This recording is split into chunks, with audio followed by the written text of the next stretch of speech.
Balik lagi pemirsa Sriwijaya TV di Cerita Wong Kita, Cerita Kita Gala. Kita lanjut bahasan tadi, sekarang kita bakal bahas tentang tata kelola Pak di kawasan Palembang. Oke, nah kira-kira Pak, kapan biasanya renovasi atau revitalisasi bangunan cagar budaya itu dilakukan Pak? Ya begini ya, namanya bangunan cagar budaya berarti usianya, itu ada syarat ya, untuk bangunan terutama ya, dikatakan cagar budaya apabila salah satunya adalah usia di atas 50 tahun. Nah, saya ini sudah masuk cagar budaya karena udah lebih dari 50 tahun. Nah, kalau di kita udah banyak, di Palembang ini banyak sekali ya, termasuk kantor wali kota itu kan kantor ledeng namanya itu tahun 38 didirikan, itu udah sangat masuk kategori. Nah, seperti kemarin Pasar Cinde juga sudah masuk kategori karena dibangun tahun 58. Masuk kategori dari usia. Kemudian ada hal lain jadi pertimbangan ya, salah satunya pengaruhnya terhadap teknologi di zaman itu, pengaruhnya terhadap budaya ya, dan seterusnya. Ada berapa kategori gitu. Oke, berarti banyak Pak, ada faktor usianya juga. Ya, ya utama itu, utama usia. Ya Pak. Oke, nah Pak, di mana kalau menurut Bapak lokasi di Palembang itu yang menurut Bapak paling butuh gitu Pak, penataan arsitektur ulang? Oh ya, tapi tadi saya belum tuntas kayaknya ya, jawabnya ya, untuk revitalisasi ya. Ya, ketika memang tadi karena usia ya, karena usia otomatis kan ada penurunan kualitas, penurunan daya tahan terhadap bangunan itu sendiri ya, artinya sudah berumur gitu kan. Ya otomatis memang perlu direvitalisasi. Revitalisasi itu kalau cagar budaya konsepnya tidak boleh merubah fisiknya, tidak boleh dirubah. Dia harus sama, ya harus sama. Sehingga yang bisa dirubah itu fungsinya. Nah, dan penataan ruang interior dan sebagainya itu boleh. Jadi boleh misalnya nanti ada bangunan kayak pasar kayak pasar Cinde kemarin misalnya. Tidak lagi jadi pasar misalnya, dia jadi kafe, boleh. Oh, boleh. Ya, makanya kalau bicara kota lama ya, sebaiknya kita ke Jakarta, ke Batavia maupun ke Semarang ya. Itu penataan kotanya, kota lama ya, khusus kota lama itu sudah baik sekali. Jadi bangunan-bangunan tua itu direvitalisasi sehingga sekarang jadi objek wisata dan objek kuliner. Oke, jadi ya, lebih baik lah Pak ya dari yang sebelumnya itu. Harus itu. Nah, jadi kalau misalnya Pasar Cinde itu Pak, ya. Kata Bapak tadi boleh Pak misalnya dijadi ke taman misalnya Pak? Kalau taman tentu tidak boleh ya, karena tadi dia bangunan kan.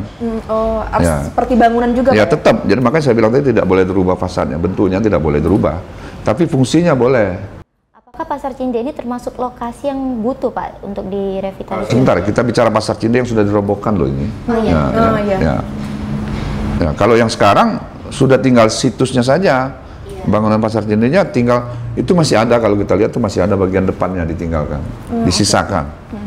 Nah itu ya, jadi ya silakan nanti pemerintah mau bangun apa di situ, apakah mau melanjutkan rencana yang kemarin ataupun mau fungsi lain, itu salah.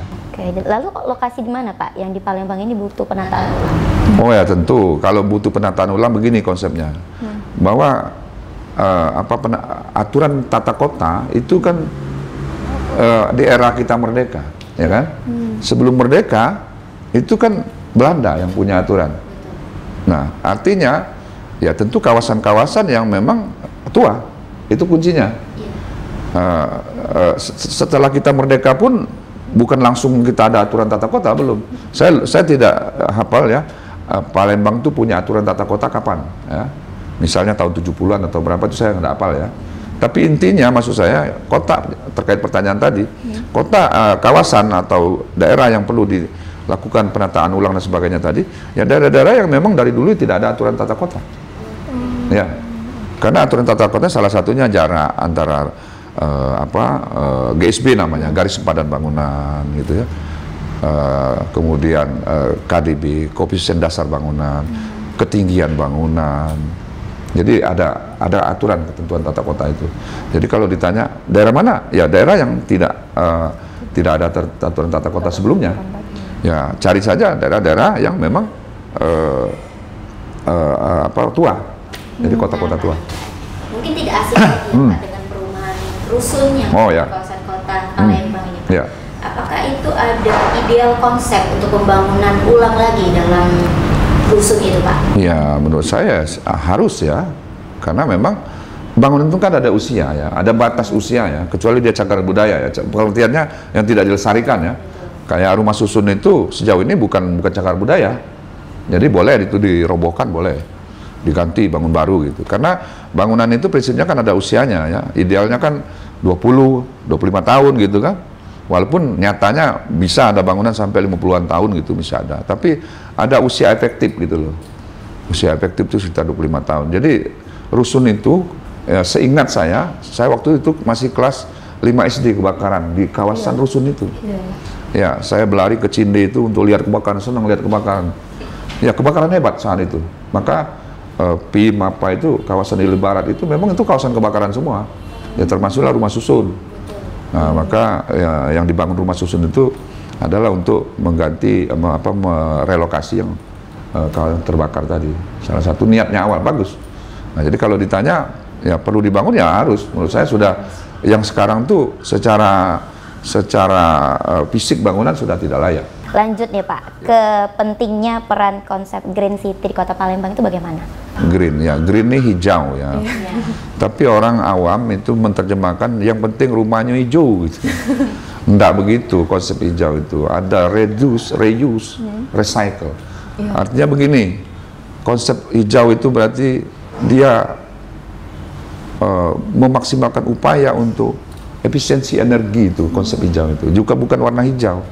Jadi maksudnya itu ya air hujan saja tidak dibuang begitu saja. Kemudian sistem kelistrikan juga, ya bayangkan sekarang mungkin jangan-jangan di kantor ini termasuk yang tidak efisien energi.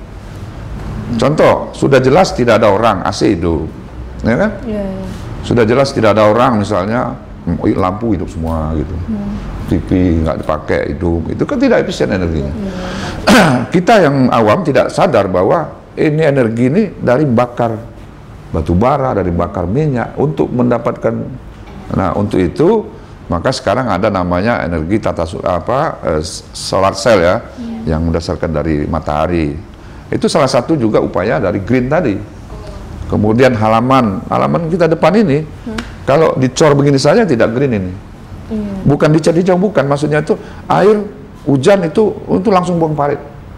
Mestinya kan diresapkan. Kemudian bisa dimanfaatkan. Orang kalau kita kecil dulu, air hujan itu bisa diminum kalau dulu ya. Terlepas higienis tidak higienis, saya sering itu minum air hujan gitu ya. Artinya begini, sebenarnya bisa dimanfaatkan ulang, tidak hanya dibuang. Itulah efeknya nanti banjir. Orang kita ngeluh saja banjir, tapi kita waktu buat ruko, buat bangunan tidak berpikir bahwa ini bakal nambah debit air. Seharusnya dia tadi meresap, sekarang sudah tidak meresap lagi. Paham tidak maksudnya? Paham. Ya, oke. Oke, luar biasa sekali ya Pak. Pemirsa, sangat menarik sekali pembahasan kita tadi. Dan di segmen selanjutnya kita akan membahas tentang harapan dan pesan dari Pak Ardhani terkait pembangunan yang ada di Kota Palembang. Dan jangan kemana-mana, tetap di Cerita Wong Kita, Cerita Kita Galau.